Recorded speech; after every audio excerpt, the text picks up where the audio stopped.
was looking for residency programs, I think that finding one with the strong research opportunities was something that was on the forefront of my list, and I was really glad I found Cincinnati.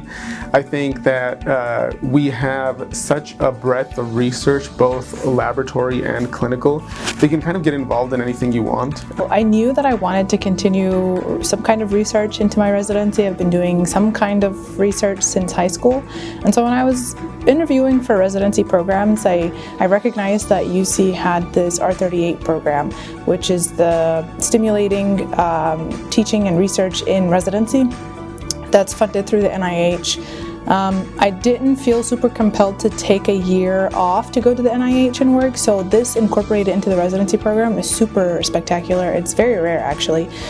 Even when I was doing the research before I interviewed at UC, there's only like 22 or 23 programs in the entire country that has this particular R38 program.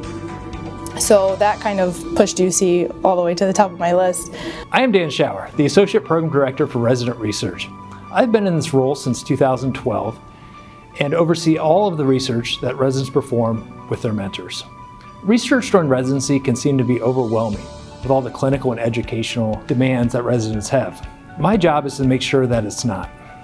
To do this, I ensure every resident has an experienced mentor with which to work and has a project that will get them where they want to be in the end, whether that is an abstract that they present nationally, a manuscript, or even just the experience of working in a lab.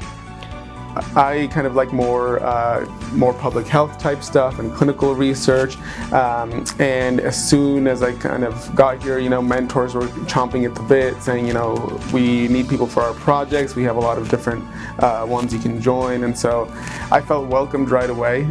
As a department, we have a lot of resources to offer our residents to make research a little easier. These include analysts to help pull data out of Epic. This can be helpful in identifying research subjects for further chart review or pulling most of the data that you need for your study. We also have a statistician whose main job is to help our residents. Meeting with the statistician that's kind of dedicated to our department, and so he has this amazing breadth of knowledge and a team working with him on these projects, and is very accessible. So there will be I'll be working on research late night, and then the next morning I'll email him and be like, hey, I want to talk about some statistical approaches to my data, and he says, yeah, let's do it later this week, and by the end of the week we already have a plan in place. Every resident has a different experience, depending upon what they want to do, what their interests are, and how much experience they have. The residents who have a little bit more experience may want to undertake a little bigger project, in which case the expectation of at least one manuscript is a reasonable expectation. But most residents have very limited experience in research, so for those residents, a lot of times I recommend that they work with a very experienced mentor.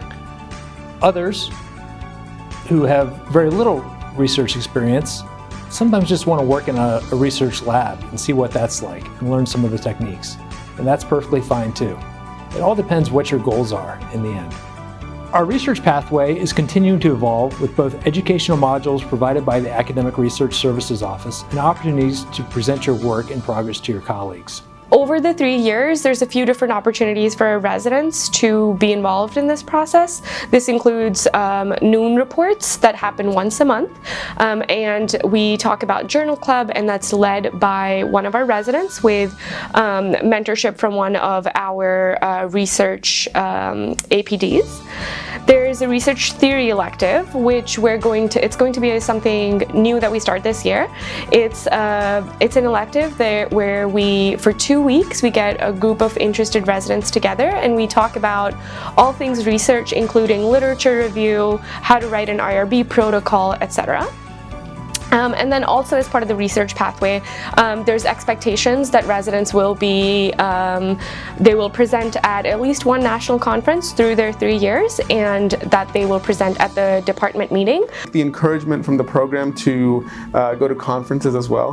One of the highlights of my residency so far was going to the American College of Cardiology conference in Atlanta, Georgia this past year. And it was my first cardiology conference. I was very nervous, but just having having mentors there at the conference, in my attending physicians that were also there, and then fellows who were able to go as well and support the residents, was just a great experience and something I want to continue in my career. Over the past 5 years, our residents have completed 111 research projects with 90 national or regional abstract presentations and multiple publications.